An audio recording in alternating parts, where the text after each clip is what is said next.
13장 1절부터 9절까지 말씀. 그때 마침 두어 사람이 와서 빌라도가 어떤 갈릴리 사람들의 피를 그들의 제물에 섞은 일로 예수께 아뢰니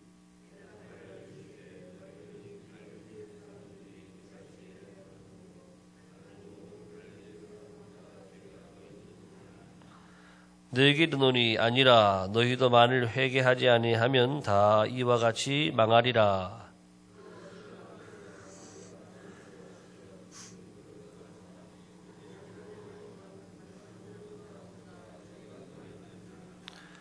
너에게 이르노니 아니라 너희도 만일 회개하지 아니하면 다 이와 같이 망하리라.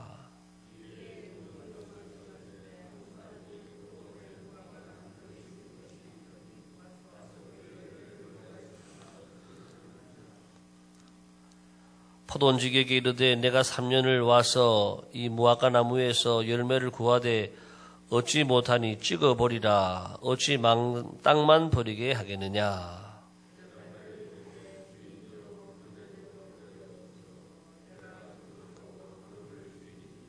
함께 읽겠습니다. 이후에 만일 열매가 열면 좋거니와 그렇지 않으면 찍어버리소서 하였다 하시니라. 아멘.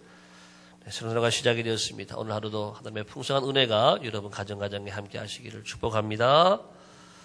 네, 오늘 말씀은 우리 12장에서는 임박한 이 종말, 이 하나님의 나라에 대해서 말씀하고 이제 오늘 13장 연결해서는 우리가 하나님 나라에 이 심판이 있다고 한다면 우리가 그 심판을 피할 수 있는 방법이 뭐냐? 그것은 한 가지다. 회개하는 것이다. 따라합시다. 회개. 예, 그 하나님의 심판을 피하고 우리가 하나님 나라의 백성이 되기 위해서는 이 땅에 살아갈 때 회개해야 된다. 오늘 말씀에 두 가지 사건과 그리고 한 가지 비유를 통해서 말씀해 주고 있습니다. 먼저 우리 1절에 있는 말씀, 2절에 있는 말씀 같이 보겠습니다. 같이 시작. 그때 마침 두어 사람이 와서 빌라도가 어떤 갈릴리 사람들의 피를 그들의 제물에 섞은 일로 예수께 아뢰니 대답하여 이르시되 너희는 이 갈릴리 사람들이 이같이 해받음으로 다른 모든 갈릴리 사람보다 죄가 더 있는 줄 아느냐. 3절 한번 보겠습니다. 3절 보겠습니다. 너희에게 이르노니 아니라 너희도 만일 회개하지 않으면 다 이와 같이 망하리라. 예, 어떤 두어 사람이 예수님께 나와서 여쭙는데 빌라도가 지금 이 말씀의 의미가 뭐냐 하면은요, 어떤 갈릴리 사람들의 피를, 이 말은 빌라도는 이 정복군의 총독이잖아요. 예, 그래서 옛날에 우리가 보는 것처럼 무자비할 수 있단 말이죠. 그렇게 정복군의 총독이 사람을 죽인 것을 말합니다. 독재자가 사람을 죽이는 것처럼 이 정복군 총독 빌라도가 갈릴리 사람들의 피를 흘렸다. 다시 말해서 죽였단 말이에요. 갈릴리 사람들이 지금 이어지는 말씀 보니까 그들의 제물에 섞은 일로 이 말씀으로 보아서 제물의 피를 섞었다. 이 제사를 드릴 때, 성전에 들어가서 제사를 드릴 때에 학살한 사건을 지금 말하고 있습니다. 그렇게 성전에 들어가서 제사를 드리는 사람들, 알려지기로는 이 열심 당원들인데 이 사람들이 이 로마에서부터 독립을 주장하고 하던 그런 사람들인데 그 사람들이 성전에 들어가서 제사를 드릴 때에 학살한 바로 그 사건을 말하고 있습니다. 그렇게 해서 사람들이 성전에서 제사 드리다가 죽었다라고 하는 것입니다. 자, 그 사건과 연결해서 또 한 가지 사건은 4절 이후에 나오는 말씀, 실로암에서 망대가 무너져서 죽은 18사람이 예루살렘에 거한 모든 사람보다 죄가 더 있는 줄로 아느냐. 자, 이번에는 실로암에서 큰 탑이 무너졌습니다. 망대, 큰 높은 탑이 무너져가지고, 18명이라고 하는 사람이 죽었다라고 하는 것입니다. 자, 이 두 가지 사건, 성전에서 이 빌라도로 인해서 총독이 학살을 해서 사람들이 죽고 또 실로암 망대가 큰 탑이 무너져가지고 사람이 죽었단 말이에요. 18명이 죽었는데 유대인들의 일반적인 생각은 뭐냐면 그들이 죄를 지어서 그렇게 벌을 받았다. 인과응보라고 하는 거죠. 그들이 무슨 죄를 지었는지 모르지만 그들의 죄로 인해서 그들이 그렇게 죽었다. 여러분 유대인들은 그런 인간보사상이 늘 있었습니다. 그래서 늘 누가 병이 들면은 무슨 죄로 말미암아서 병이 들었다 생각을 했고, 또 욥을 우리가 볼 때에도 욥이 하나님의 사람이고 의인이요 당대의 의인이요 정말 하나님을 사랑하는 사람이었는데도 불구하고 욥이 하루아침에 10명의 자녀가 다 죽임을 당하고 재산을 다 빼앗기 잃어버리고 아무것도 가지지 못하는 신세가 되고 자기 몸에 기와장으로 긁는 그런 아주 신세가 되니까 친구들이 뭐라 그럽니까? 친구들이 너 의로운 체 하지 말라고 하는 거야. 너도 죄가 있다라고. 너도 의롭게 지금 보이고 그렇게 사람들이 그렇게 얘기하지만 너도 하나님과 너가 아는 죄가 분명히 있을 것이다. 물론 있을 수 있겠죠. 예. 그러면서 너 욥을 또 정죄한다라고 하는 것입니다. 자, 이렇게 유대인들에게는 특별히 이 여러 가지 이 고난과 또 이런 사건과 사고 등등을 통해서도 질병 이런 것을 통해서 어려움이 오게 되면 무슨 죄로 말미암았다. 예. 그 사람들 실로암 망대가 무너져서 죽은 사람들 그래 무슨 죄가 있다라고 하는 것입니다. 또 이 성전에서 학살당한 사람들도 무슨 죄가 있으니까 그렇게 벌 받은 것이다라고 생각을 하는데 우리 예수님께서는 그렇게 말씀하는 건 너희도 만일 회개하지 아니하면 다 이와 같이 망하리라. 사람들은 너에게 죄가 있다. 너가 죄가 있으니 그런 어려움 당했다라고 말하지만 그들에게 죄가 있다고 말하지만 우리 예수님께서는 그 말을 하는 너희도 회개하지 않으면 이와 같이 망하리라. 그러면서 관심을 그들에게 두는 것이 아니라 말하는 너희들에게 이렇게 방향을 바꾸시는 것을 볼 수가 있습니다. 오늘날도 우리가 사건 사고가 늘 있습니다. 어제도 이렇게 예비군 훈련장에서 한 명이 또 죽었다 그러잖아요. 3명이 죽었다고 합니다. 3명이 죽고 2명이 부상을 당했는데 하루아침에 날벼락이잖아요. 예비군 훈련장 잘 갔다 왔는데 거기서 누가 총을 쌀 줄은 누가 알겠어요. 그렇게 죽는 사람이 있는가 하면 전에 삼풍백화점이 무너져서 백화점 쇼핑 갔다가 하루아침에 그렇게 죽는 사람들, 성수대교 붕괴돼 가지고 거기 떨어져서 돌아가신 분들, 가까이는 세월호 사건 등등, 이 땅을 살아가는 오늘 하루에도 어떤 사고가 있고 어떤 어려움, 어떤 죽음이 있는지 몰라요. 이런 세상으로 살아가는데 그것을 볼 때마다 우리가 남의 일을 보듯이 보지 말라라고 하는 것입니다. 그리고 그 사람들이 무슨 죄가 있어서 그런 죄로 인해서 하나님이 벌을 내리셨다, 심판하셨다. 그렇게 보지 말라고 하는 거예요. 우리 중에도 누가 또 병에 걸리고 또 암에 빠졌으면, 암에 걸리고 또 큰 병에 빠지고 했으면은 그 사람도 무슨 죄가 있으니까 죄에 대한 대가를 치르는가 보다. 이렇게 보지 말라라고 하는 것입니다. 우리는 그런 것을 통해서 따라합시다. 먼저는 위로하고 두 번째는 나를 돌아보라. 우리는 그런 사건 사고를 통해서 어려움을 당한 사람들에게 위로하라 그랬잖아요. 우리는 주님의 마음을 가지고 이 상한 영혼들 또 어려움을 당한 영혼들 고난 가운데 있는 영혼들 내 백성을 위로하라.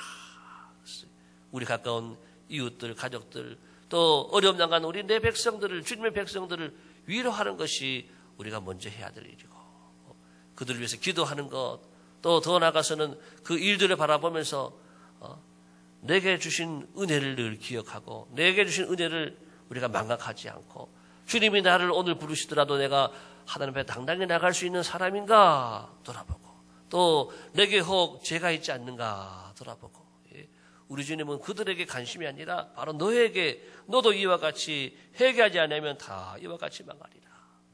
우리도 언제 주님이 부르실지 모르는데 주님이 부르실 때 주님 앞에 당당히 나갈 수 있는 온전한 믿음을 가지고 하나님이 기뻐하시는 믿음을 가지고 살아가라. 이것을 오늘 말해주고 있습니다. 이어지는 말씀에서는 한 가지 또 비유가 나오잖아요. 6절 이하에 나오는 말씀, 한 사람이 포도원에 무화과나무를 심었어요. 그런데 심고 열매를 기다리는데 열매가 안 나오는 거예요. 하루를 기다리고 이틀을 기다리고 물론 금방 나오지 않지요. 당연히 6개월을 지나고 1년이 지났습니다. 열매가 나오지 않아요. 또 2년이 지나고 3년이 지났는데도 불구하고 열매가 나오지 않더라고 하는 것입니다. 그래서 이제 찍어 버리겠다라고 하는 겁니다. 예. 여기 포도원의 이 주인이 지금 열매를 맺지 못하는 거 보고 3년 동안 기다렸는데 땅만 버리고 있다라고 하는 거예요. 열매를 맺지 못하니까 나무는 자라고 있는데 열매를 하나도 못 맺고 있으니까 얘는 지 혼자 먹기만 하고 다른 사람들 다 먹을 것도 재양분을 섭취하니까 빼앗고 열매는 하나도 못 맺고 하니까 주인이 나에게 볼 때는 얘는 의미가 없다라고 하는 거예요. 아무 유익이 없다. 그래서 찍어서 버리리라. 열매를 맺지 못하면 찍어서 버리리라. 이렇게 말씀하고 있습니다. 자, 그렇지만 이어지는 말씀에서 포도원 지기가 한 해만, 금년에도 그대로 두셔서 한 해만 더 봐달라고 하네. 그래서 한 해 동안 제가 잘 돌보고 가꾸어서 땅도 또 이렇게 두루 파고 거름도 주고 해가지고 잘 돌볼 테니까 1년만 더 기회를 달라고 하는 거죠. 그렇지만 9절에 이후에 만일 열면 좋거니와 그렇지 않으면 찍어버리소서 하였다 하시니라. 네. 이 말씀에서 주시는 여러 가지 교훈의 말씀도 또 있습니다. 먼저는 우리가 여러분 이 포도원의 이 무화과 나무처럼 우리도 늘 은혜를 받고 있다라고 하는 것입니다. 늘 햇볕을 받고 또 담비를 맞고 늘 이 나무가 또 여러 가지 은혜를 입고 있는 것처럼 이 땅에 태어난 우리 모두도 늘 하나님의 은혜를 입고 살아가고 있다라고 하는 것입니다. 살아가는 우리 성도들은 은혜에 합당한 열매를 맺어야 될 줄을 믿습니다. 구원 받는 것이 끝나는 것이 아니라 구원에 합당한 열매를 맺으라 그랬어요. 회개로 끝나는 것이 아니라 회개한 다음에는 회개에 합당한 열매를 맺으라 그랬어요. 또 우리가 은혜 받고 성령 받으면은요 성령의 열매를 맺으라 그랬어요. 우리는 열매 있는 성도가 돼야지 하나님이 기뻐하신다. 열매는 여러분 그냥 얻어지는 게 아니잖아요. 열매는 시간이 걸리지요. 열매는 자라야 돼요. 성장해야 돼요. 그 다음에 열매를 맺는다라고 하는 것입니다. 여러분들이 믿음 생활을 하면서 여러분 잘 자라시기 바랍니다. 네. 잘 성장하시기 바랍니다. 네. 그리고 열매를 맺어야 돼요. 그런데 교회에 나온 지 오래되고 직분도 받았는데도 불구하고 열매가 없으면 이것은 우리가 하나님 앞에 오늘 부끄러운 모습이라고 하는 거예요. 회개하라라고 하는 것입니다. 우리는 믿음의 연수만큼 또 열매도 맺어야 되고 또 우리의 직분만큼 또 열매를 맺어야 되고 우리가 맡겨진 그 여러 가지 사명에 대해서 우리가 열매를 맺어야 되고 열매를 맺는 삶을 살라라고 하는 것입니다. 중요한 것은 기다려주시는 거예요. 하나님. 우리가 잠깐 실수할 수도 있고 또 열매를 잘 못 맺을 수도 있지만 3년을 기다려주신 거잖아요. 기다려주신다라고 하는. 자, 그렇지만은 중요한 것은 뭐냐? 기다려주시긴 하지만 영원히 기다리시지 않는다. 우리가 주님 앞에 회개하기를 하나님이 기다려주시고 열매 맺기를 기다려주시는데 또 오랫동안 하나님이 참으시고 인내해 주시는데 그것이 영원하진 않다라고 하는 것입니다. 잠시 잠깐 후면은 우리 주님이 오시고 또 우리가 우리의 개인적인 종말을 맞이해서 우리의 생명이 하나님께 부르심 받게 되면 모든 것은 끝나거든요. 일할 수 없는 밤이 속히 오리라. 우리가 직분을 받아도 여러분 교회에서도 70으로 다 이렇게 연령을 이렇게 제한해 놨어요. 70이 되면 더 하고 싶어도 은퇴를 다 하셔야 된단 말이에요. 근데 69의 은혜 받아가지고 내가 이제는 충성하겠습니다. 더 많이 하겠습니다. 그런데 70 넘어가면 더 하고 싶어도 할 수가 없다라고 하는 것입니다. 여러분에게 기회가 주어졌을 때에 여러분 충성을 다하시기를 바랍니다. 영어의 속담에 옛날에 그런 게 있잖아요. 햇볕이 있을 때에 옷을 말리라고 하는 거예요. 햇볕이 있을 때 옷을 말릴 수 있는 것이지 해가 지고 나면은 말리고 싶어도 못 말리는 거라고 하는 거예요. 우리에게 은혜가 내려졌을 때, 우리에게 하나님의 은혜가 왔을 때, 내게 직분을 주어주셨을 때 우리가 성장하고 열매를 맺는 여러분 이 귀한 성도가 되시기를 축복합니다. 네. 우리에게 영원한 기회가 오는 것이 아니라고 하는 기회는 항상 오지 않습니다. 그렇죠? 축구 선수들도 보게 되면 기회가 반드시 몇 번 온다 그러지 한 3번 정도는 온다 그래요.